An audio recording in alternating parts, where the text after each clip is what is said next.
The deep woods hold secrets, monsters, and downright horrifying stories. Welcome back to the swamp, my friends, and welcome if you're new. Today we're going to be sharing some creepy and allegedly true deep woods horror stories sent in by viewers just like you. As always, if you have a story that you would like to share in a future episode, be sure to submit your story at swampdweller.net or the email you can find in the description down below. I would love to share your story with everyone here in the swamp.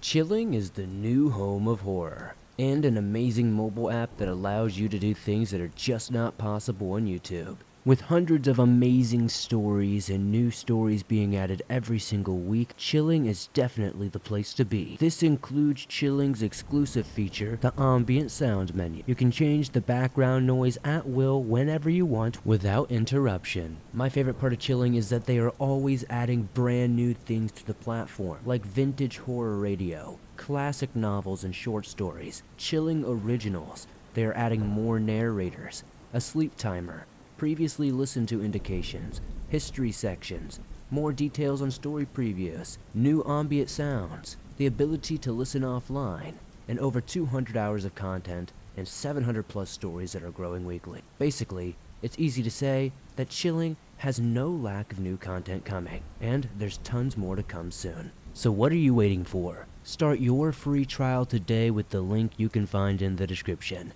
It's only $2.99 a month after that. Also, we are currently doing a PS5 giveaway. All you have to do is download the app and start the free trial, or be an existing subscriber. Leave or update your review on the App Store, and fill out the entry form. You can find the link to do all of this in the description as well.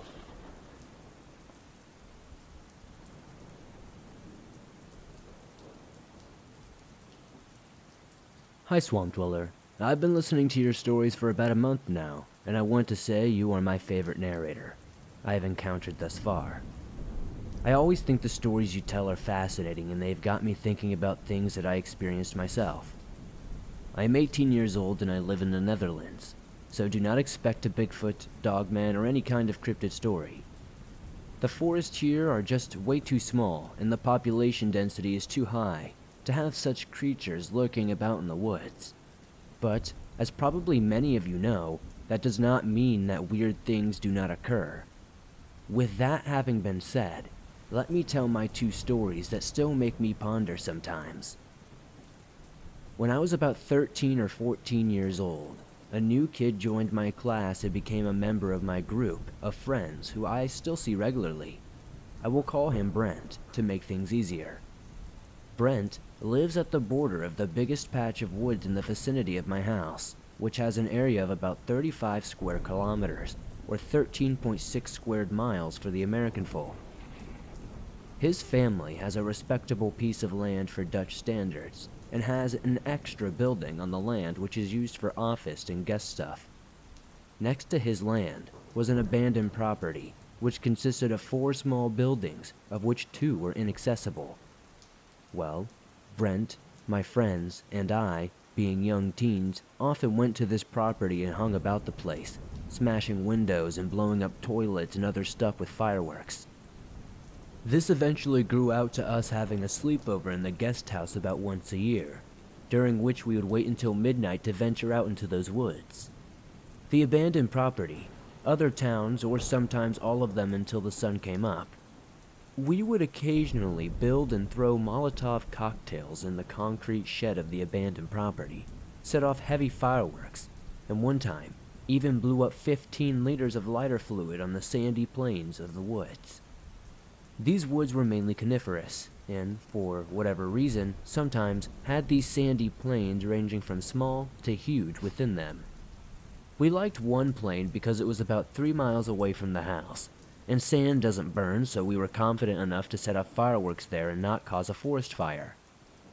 This annual night got a name, which roughly translates to Chaos Night. Childish, I know. One Chaos Night, there were only 3 of us because the rest of the boys had family things to attend to, because it was roughly around Christmas and New Year's Eve. That night was freezing cold, and we went out to walk to the sandy plain in the woods about 5 a.m. I remember it being so cold that the light yellow sand of the plain was frozen and glistening under the sky. During the walk there, however, something strange happened. We were walking single file, Brent in the middle, another friend called Steve in the front, and me in the back. When we were almost at our destination, whilst we were talking, I heard the whispers or mumble of a woman. Just about 3 to 5 yards away, directly to my right. Brent and I stopped dead in our tracks because we have never heard something like that before. Brent often walks his dogs in the late evenings through those woods, and I have had enough adventures out here with my grandpa at night in the forest to know the common sounds of the Dutch critters as well. Steve has trouble hearing higher-pitched sounds, and was a bit further away from where the sound came from, so he didn't notice it. But Brent spun around, and we both looked at each other, confirming that we both heard it. We stood there for a bit, told Steve what we were hearing, and I shined my flashlight in the direction of the sound but never saw anything. This made us shrug it off and continue our little adventure. This might not sound scary at all, but you have to take some facts into consideration. Animals of the woods are extremely shy here, and will run off if they hear you coming, and we were plenty loud. Also, the other animals that would be active on the ground at that time, and maybe would let us come that close, would be a moose, or maybe a rat or something. But I can assure you this sounded way too human. Brent even agrees with me that it sounded like a woman.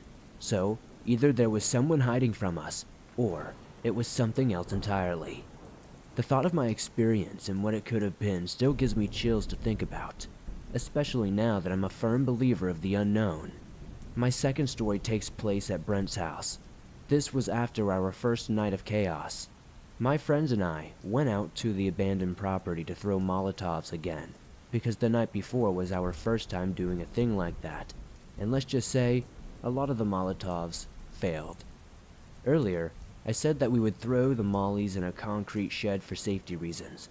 Yes, we were scoundrels, and pretty stupid one. The shed was placed about 10 meters away from the other 3 buildings that were built in a sort of circle. So during the night we had not gone to the 3 main buildings because the shed was the first thing you would encounter from the way that we had to come. Therefore, we discovered weird symbols painted in red all over the walls of the 3 main buildings the day after. There certainly was a theme going on because most of them depicted a triangle with an eye that shed a tear in it. The other symbols that were there kind of reminded me of those patterns in cornfields. Me and a friend, Vincent, went into the only main small house, which was the only building besides the shed that was accessible. The rest had collapsed some years prior. We noticed that some furniture had been moved around, rather recently, and we were now able to climb up to the attic. Like I said, it was a small house, so we did just that. Vincent went first, and I followed. He found like this casing that you put on the ceiling to cover up your light bulb. I do not know what it is called, but it resembled a globe and it was white.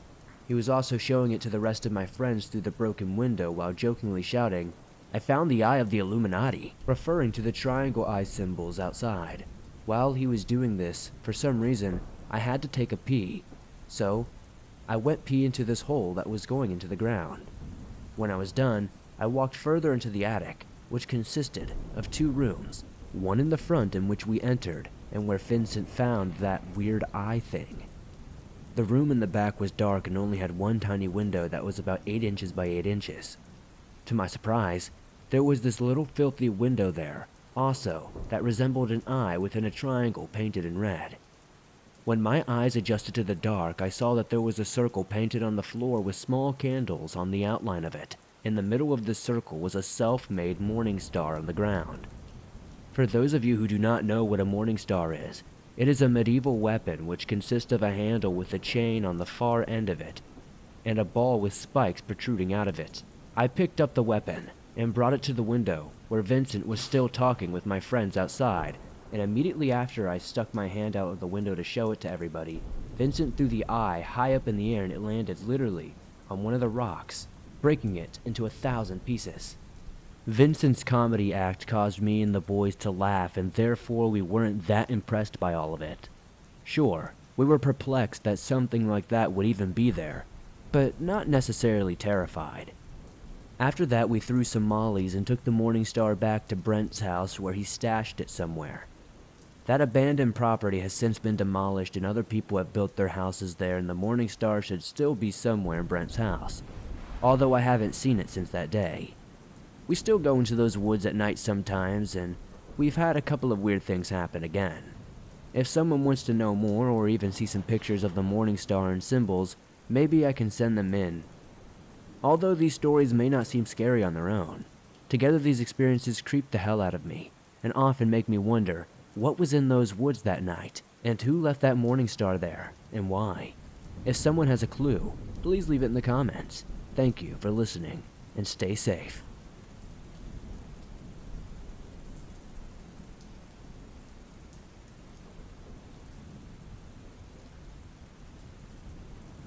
Hi, Swamp Dweller. I don't know if you'd be interested in a story from England. It's kind of long-winded, and not necessarily the most terrifying thing, but it's a weird and scary experience that me and my partner will never forget. To set the scene, we live in a busy city in the South Midlands of England. We have a bully breed dog and take him out for walks in the surrounding parks and woods quite often. I'm quite into the paranormal, and have experienced lots of things. My mom is a spiritual medium, so I guess it comes with the territory. My partner, however, is a science graduate and is a very everything has an explanation sort of person. Anyway, on this day we decided to go to a popular picnic park just on the outskirts of the city. It's almost always full of families, dog walkers, and picnickers. It was late spring, and the temperature was just starting to hit summer heat. It was a sunny day, not a cloud in the sky, and no wind. The park was full of the usual, parents and kids with their families and dogs, old couples going for walks and the like. Here in England, bully breeds are still quite stigmatized and feared, so we usually avoid going where there are lots of people. Not that our dog is dangerous or anything, he's just overly friendly, and people freak out when he trots up to greet them. So we decided to go off the beaten track. To give you a rough idea, the park has a small lake in the center, with paths and benches that surround it. Just off one of those paths are a few farmers' fields in a thick wooded area which snakes around into another path which eventually leads back to the park. We decided to go through the cattle gate, which leads up through the farmers' fields. It was so hot and beautiful that day that nothing spooky or creepy even crossed our minds. Even though you could no longer see anyone, you could still hear kids playing and dogs barking in the distance. As we came up to the wooded area, whilst still on the dirt path alongside it, I noticed a man walking through the thick brush. I thought it was weird because he was coming from the opposite end of the woods, which literally leads to nothing. No houses or roads or anything of the likes, just endless fields and woods. I just told myself, oh, he must be looking for his dog or something. My partner noticed him too, and we shared a look to each other like, what a weirdo, and carried on walking. But I couldn't help but look at him. He looked so strange. It must have been close to 30 degrees, and he was in a thick black hoodie, black trousers, or sweats. He had longish, dirty blonde hair, and maybe around our age, so mid-20s. But what was more strange is he had a dazed sort of smile on his face, and his head kind of tilted to one side. When he walked, he swayed from side to side slightly. I tried to push it to the back of my mind, telling myself that he was just a stoner or something looking for his dog. He wasn't calling or making noises to get a dog's attention or anything, which was even more strange to me. Anyway, I kept looking back over my shoulder. He was in the brush for a little while longer, but then joined the path we were on and began walking our way. He must have been about 30 feet behind us. I noticed how tall he was now that we were on the same path, and how broad he was. He must have been about 6'9", closer to 7. He was huge. Maybe 17 or 18 stone, so something like 240 to 250 pounds more or less. Around this point, we noticed everything was silent. There were no kids laughing, no indistinctive family chatter, no dogs barking, no birds tweeting, nothing. The only sound that I could discern was the sound of our footsteps in the wind. But there was no wind. It was roasting hot, Not even a slight breeze yet. We could hear wind blowing through the trees. Even though the sun was beating down, it felt darker somehow. Like everything was, I don't know, desaturated. My partner started to freak out, and strangely, so did our dog. Now this really struck me as weird. Our boy's the kind of dog who would greet anyone, run up to them to play. But no, he wouldn't even look back at me or the man. My partner and dog started to speed up to get away from the wooded area this weird behemoth of a man was in. I really started to freak out myself, but don't want to upset my partner even further, so I kept my cool, quiet, and kept my pace. I looked over my shoulder again, and he was closer, maybe 25 feet away. Now for a bit of context, as you exit the wooded area, you come to a path which is surrounded on either side with tall, thick bushes, and it curves around widely to lead you back to the main park. The curve is so wide that you can see far ahead, but you can only see the bushes where it curves. Neither of the exits are in view. As we reach this path, I check again, and the guy is closer still. It's still silent. All I can hear is the faint wind sounds in our footsteps, but nothing from the man. He's smiling, still in that dazed sort of way, and still is kind of swaying.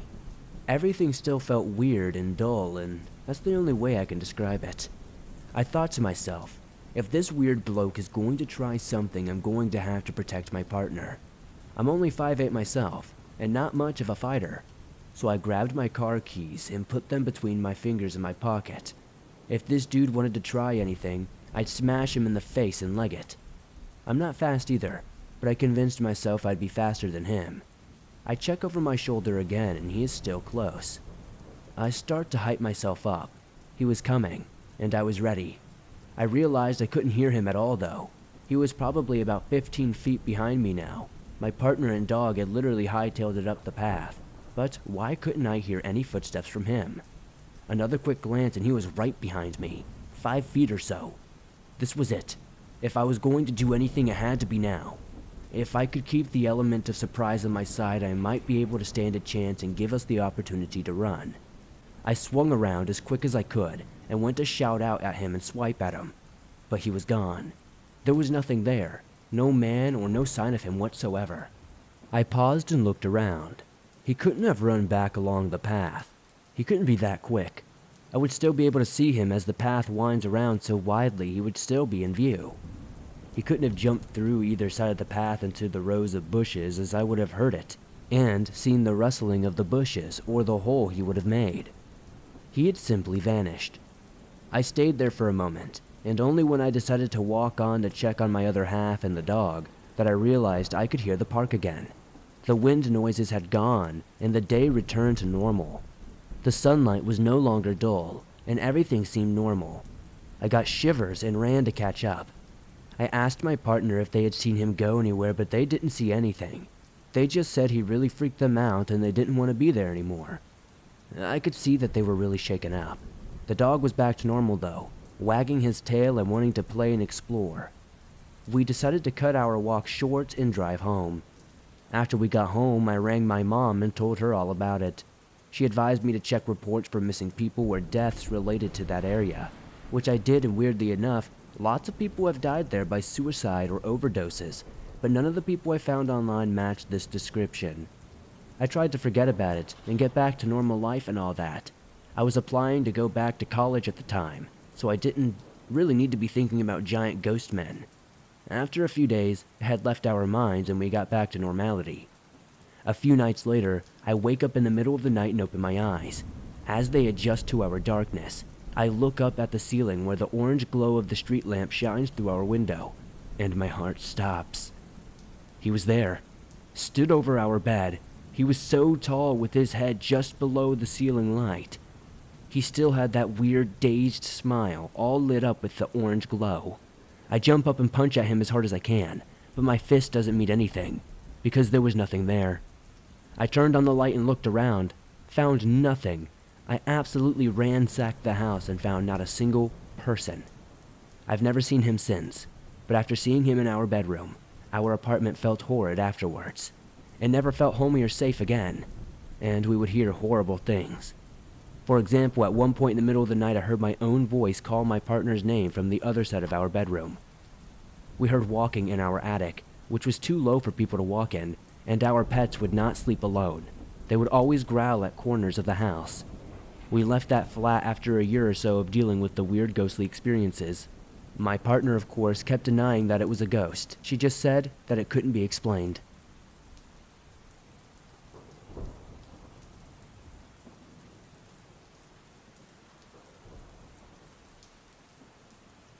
Hello, Swamp Dweller. I've sent in a few stories in the past, going under a different alias, speaking about my creepy experience with camping a few years ago. But around a week ago, I had another very strange thing happen to me.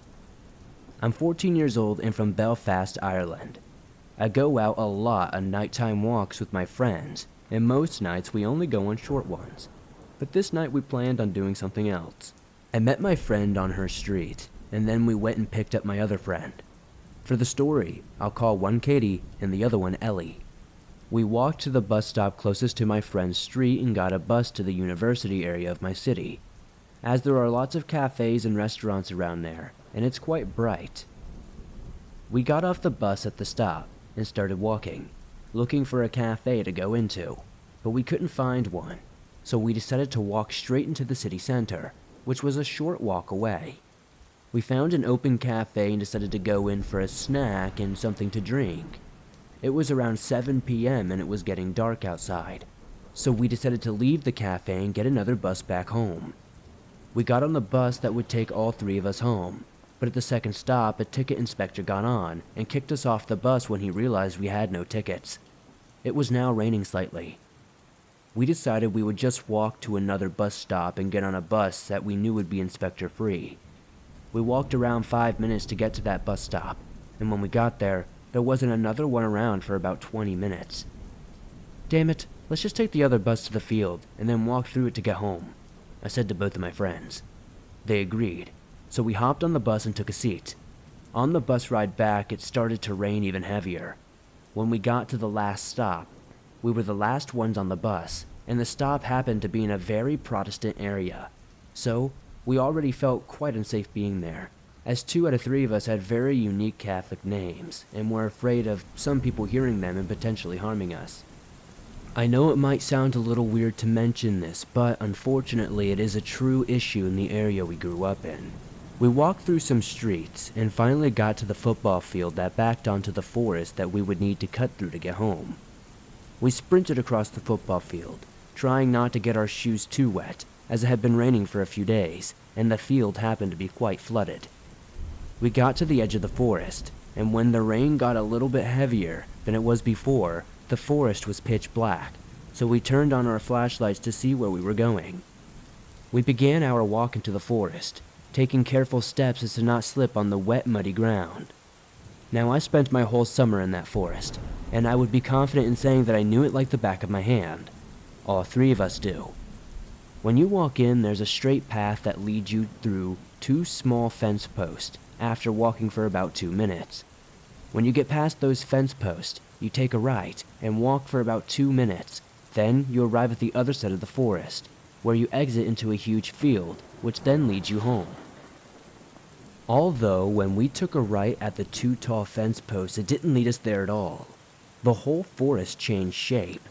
We had been walking down this path for around 5 minutes now, and the rain was so loud we could hardly hear each other. This was when we started to panic. We were running around now, trying desperately to find the way out of this place. We walked up a small hill to a big tree, a tree that we had never seen before, a tree that was not there before, ever. I looked around to see my friend Katie as pale as I had ever seen her before. "What do we do now?" she screamed. I shouted back to her that I didn't know. Then her flashlight flickered. An iPhone flashlight. Phone flashlights never do that. Then, mine went out. I started to panic as it was now so dark you couldn't even see your hand in front of your face. Then, just after that happened, my friend Katie got a call from my friend Ellie's twin sister, who happened to not be there that night. Katie spoke to her in a panic, but this only lasted a few seconds as her phone randomly hung up on her. Out of the blue, it hung up all by itself and died. Weird. It was fully charged. We continued our walkthrough, still trying to find our way back. After taking multiple turns that we had never seen before, we finally reached the clearing that we had been looking for. It felt like hours of walking, and there's no telling how long it actually took. We stopped for a minute or two to calm down, when from behind us, I heard twigs cracking, almost as if there was someone walking in circles around us. I told my friends we had to leave immediately, trying not to panic them. We got to the bottom of the field we had ended up in, and I checked the time. It was 8:45, but we arrived at the start of the forest at 8:39. There is not a chance in hell that that whole thing only lasted for 5 minutes. It felt like all three of us had been there for an hour minimum, but it was only 5 or 6 minutes. I got home and couldn't stop shaking the entire night. What just happened? Why did it feel like such a long time? Why did the flashlights flicker and then go out? Why did the forest change shape completely? Why did my friend's phone hang up? And lastly, why did I hear someone circling us in the clearing? We have all agreed to never go there in the dark, unless we are with a large group of people. If anyone has any idea what this could have been, or what we could have experienced, please feel free to inform us in the comments down below.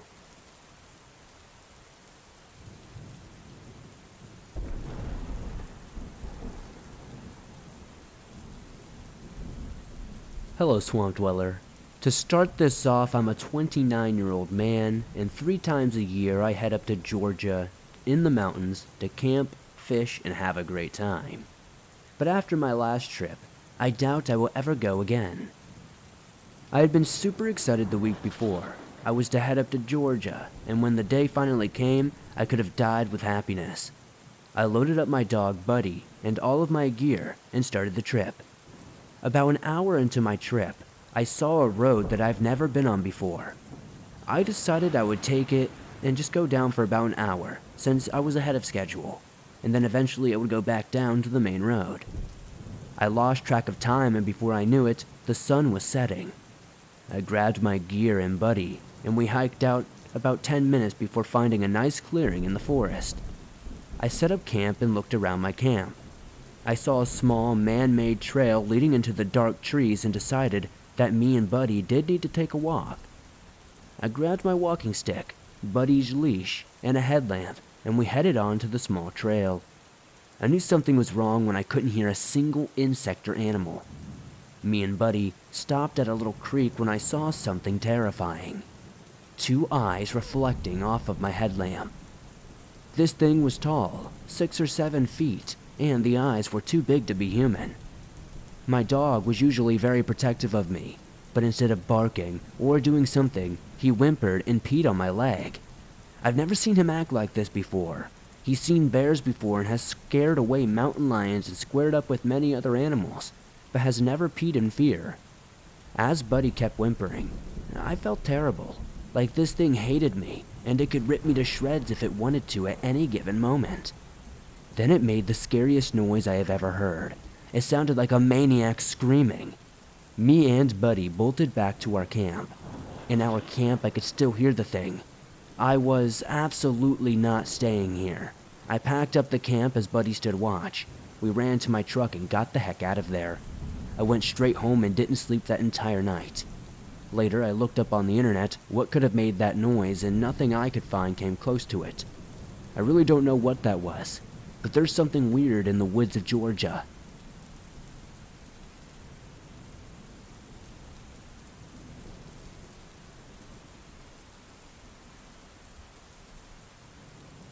Thanks for listening to these creepy and allegedly true deep woods horror stories sent in by viewers just like you. As always, if you have a story that you would like to share in a future episode, be sure to submit your story at swampdweller.net, or the email you can find in the description down below. I'd love to share your story with everyone here in the swamp. It's stories like yours that truly help keep this show going on a daily basis. If you enjoyed these stories, please be sure to hit that like button as it helps me out a ton. The more likes this episode gets, the more YouTube promotes it in the algorithm, and that's incredibly helpful to the swamp to grow. If you're listening to this on Spotify or Apple Podcast, please be sure to give this a 5-star rating over there, as it helps us grow on those platforms. If you're new to the swamp, why not join us? Hit the subscribe button and turn on notifications to never miss a new episode, as I upload them nearly every single day on all things natural and supernatural. I'd love to know in the comments down below what story was your favorite today. I know, it's always so hard to pick, but when you guys let me know which ones you like the best, it helps me pick out stories better. If you're on the go, but don't have YouTube Premium, but would still like to download and listen to your favorite Swamp Dweller scary stories no matter where you are, you can download them absolutely free from Apple Podcast, Spotify, Stitcher Radio, and just about anywhere else you find your favorite podcast online. Don't forget to join me on Instagram, Facebook, and Twitter, and I will see all of you in the next episode.